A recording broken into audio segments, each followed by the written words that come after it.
하나님은 사랑이십니다. 우리를 향한 하나님의 사랑의 절정은 예수님의 십자가에서 나타났습니다. 하나님은 우리를 사랑하시고 구원하시기 위해서 자신의 독생자를 주시기까지 하셨습니다.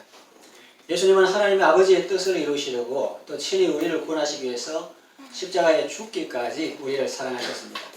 십자가는 본래 고대 사회에서 극악무도한 죄수들이 형벌받는 사형터인데 예수님 때문에 우리에게는 그 십자가가 사랑의 표식이 되었습니다. 예수님의 십자가를 통해서 하나님께서 우리에게 주시는 은혜는 무엇입니까? 첫째로 생명의 은혜입니다. 죄의 삭은 사망이죠. 하나님 앞에서 죄인인 우리는 죽어야 마땅합니다. 그런데 그런 나를 대신해서 아무 흠이 없는 하나님의 아들 예수님이 죽임당하셨습니다. 누가 시켜서 억지로 한 것이 아니고 우리를 사랑하시고 우리를 구원하시기 위해서 기꺼이 그렇게 하신 것입니다. 십자가에서 운명하실 때 7마디 하시는데 그것을 가상칠언이라 하는데 그 중에 하나가 테텔레스타이입니다.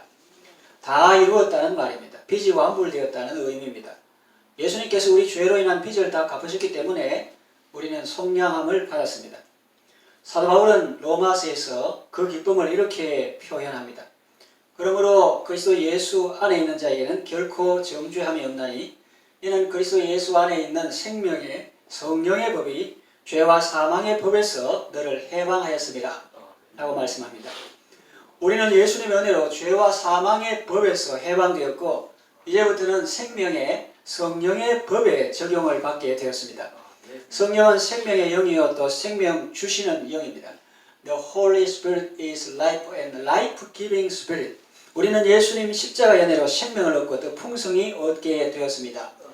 둘째로 화평의 은혜입니다.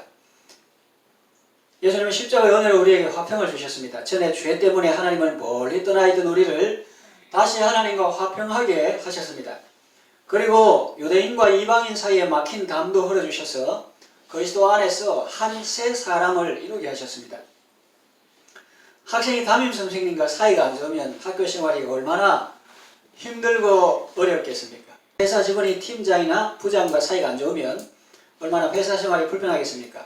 하물며 그것도 그런데 천지 만물을 창조하시고 다스리시는 하나님 아버지와 사람이 적대적인 관계라면 그 인생이 얼마나 고달프고 외롭겠습니까? 아무리 돈이 많고 재산이 많아도 잘 산다, 웰리빙 한다고는 말할 수 없습니다. 재산 많은 것은 그저 리치맨이죠. 부유하다고는 할 수 있지만 그 사실만 가지고는 그 사람이 잘 산다, 웰리빙 한다 그렇게는 할 수 없습니다. 잘 산다는 것은, 웰리빙 한다는 것은 서로 좋은 관계를 유지하고 살아가는 것을 말합니다. 하나님과도 좋은 관계 유지하고 사람과도 좋은 관계를 유지하고 만물과도 좋은 관계를 유지하며 살아가는 사람을 잘 산다 그렇게 하는 거죠. 아무리 재산이 많고 인기가 많아도 화평이 없으면 불안하고 두렵습니다. 사람들과 관계가 안 좋아도 그러거든 하물며 천지 만물을 창조하시고 주관하시는 하나님과 불화 관계에 있다면 얼마나 답답하고 불안하고 두렵겠습니까? 하나님께서 이런 인생을 불쌍히 여기시고 화목의 길을 열어주셨습니다. 죄를 사함받고 하나님과의 관계를 다시 정상화할 수 있는 길을 마련해 주셨습니다. 구약 성도의 속죄의 근거는 짐승의 피였습니다. 신약 시대를 살아가는 우리에게 죄 사함의 근거는 예수님의 피입니다. 지금 우크라이나 사람들은 러시아의 침공으로 얼마나 힘들고 고통 가운데 있습니까? 많은 사람들이 죽고 다치고 또 피난민이 되었습니다. 그들에게 평화는 절실한 것입니다. 세상에서 덩치가 큰 나라와 싸워도 피해가 큰데 하물며 영적으로 자신이 하나님 나라와 적대 관계가 되면 그 피해가 얼마나 크겠습니까? 그렇게 말한다고 해서 제가 러시아가 옳다거나 그들에게 항복해야 속히 평화가 온다는 말이 아닙니다. 푸틴이 잘못했고 러시아군은 속히 우크라이나 영토에서 물러가야 합니다. 침략군은 물러가야 합니다. 하나님의 나라는 러시아와 비교할 수 없을 정도로 크고 강한 나라입니다. 그런데 또 불의한 나라는 아닙니다. 하나님의 나라는 의로운 나라죠. 하나님 나라에 비하면 러시아는 아주 작은 나라에 불과합니다.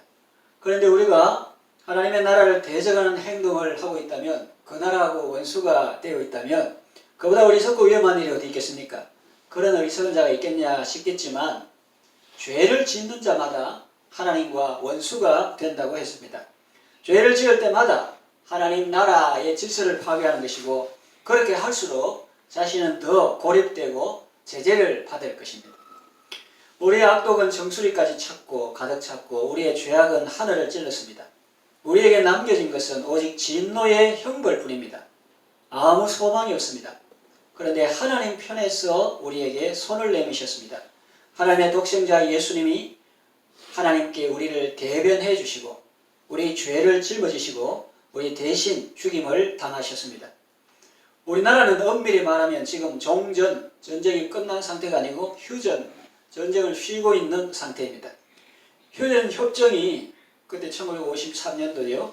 체결되고 효력을 발생하는 그 시간까지 맨날 매달 몇 시까지 철의 삼각지를 비롯한 최전방에서는 서로 상대방을 향하여 포격이 이루어졌습니다.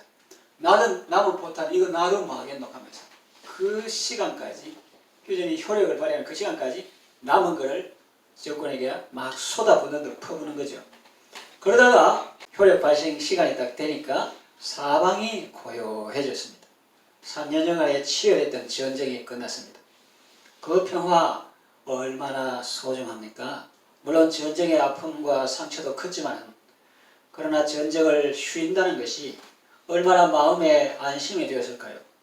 동족 상잔의 비극이 멈춰진 것도 이렇게 기쁜데 하물며 한 인생이 이 세상에 태어나 숨을 쉬고 살면서 하나님과의 적대 관계에 있다가 전쟁 관계에 있다가 그것이 끝나고 휴전하는 정도가 아니라 하나님과 평화가 이루어졌다면 얼마나 더 기쁘겠습니까? 정말 크고 놀라운 일이 아닐 수 없죠. 예수님의 징계를 받음으로 우리는 하나님과 평화를 누리게 되었습니다. 이 사실을 기억하고 예수님의 은혜를 감사하며 날마다 순간마다 하나님과 화평을 누리며 살아가시기를 바랍니다. 아멘. 세 번째, 치유의 은혜입니다. 예수님이 채찍에 맞음으로 우리는 나음을 입었습니다. 예수님은 우리의 질고와 연약함을 대신 다 짊어지셨습니다. 내 아픈 거, 감기, 전염병 이런 거 예수님께서 다 짊어지셨습니다. 아멘. 지금 현재 질병뿐만 아니라 중세시대 질병, 또 앞으로 우리가 예측치 못한 어떤 질병, 그 모든 우리의 연약함과 질병을 예수님이 다 짊어지셨습니다. 아멘. 하나님의 사랑은 치료의 강물에서 넘쳐 흐릅니다. 치료의 강물에서 넘쳐 흐르네. 열방과 세계 가운데 있는 모든 주의 백성들을 치료하고도 남음이 있는 풍성한 은혜의 강물이죠. 우리 찬송 가사는 지금도 흐르는 그 피에 눈보다 더 희게 씻어라 그렇게 찬송하죠. 지금도 흐르는 그 피라는 거죠. 다시 말하면 예수님의 피는 2000년 전 골고다 언덕 나무 십자가에서 말라버린 피가 아닙니다. 바짝 말라가 이제 효력 없다 그런 게 아니에요. 지금도 효력이 있습니다. 그 피로 지금도 우리의 죄를 씻어주시고 또 우리의 모든 병을 고쳐주십니다. 아멘. 시편 기자는 이렇게 노래합니다. 시편 103편 2절에서 5절 내 영혼아 여호와를 송축하며 그의 모든 은택을 은혜와 혜택을 잊지 말지어다. 그가 내 모든 죄악을 사하시며 내 모든 병을 고치시며 아멘. 내 생명을 파멸해서 속량하시고 인자와 긍휼로 관을 씌우시며 좋은 것으로 내 소원을 만족하게 하사 내 청춘을 독수리같이 새롭게 하시는도다. 아멘. 할렐루야. 은혜, 십자가의 은혜는 치유의 은혜입니다. 그 십자가의 은혜로 치유받으시고 영과 육이 건강한 삶을 살아가시기를 바랍니다. 아멘. 말씀을 정리 요약합니다. 국설이 서말이라도 꿰어야 보배입니다. 부뚜막에 소금도 집어넣어야 짭니다. 예수님의 은혜로 우리가 그 십자가의 은혜를 믿고 우리가 믿음으로 받아들일 때 우리에게 효력이 있습니다. 아멘. 우리 영혼에도 효력이 있고 우리 육신에도 효력이 있고 마음에도 효력이 있습니다. 예수님의 십자가는 우리에 대한 하나님 사랑의 절정입니다. 하나님은 우리에 대한 사랑을 예수님의 십자가를 통해서 확실히 나타내 보여주셨습니다. 아멘. 예수님의 십자가의 은혜는 많지만 이해하고 기억하기 쉽게 세 가지로 요약 정리해 본 것입니다. 예수님은 그 십자가 연회로 우리에게 생명을 주셨고 또 화평을 주셨고 치유와 회복을 주셨습니다. 십자가 연회로 영육 건강하시고 기쁨으로 생명과 평화와 사랑의 삶을 살아가시기를 바랍니다.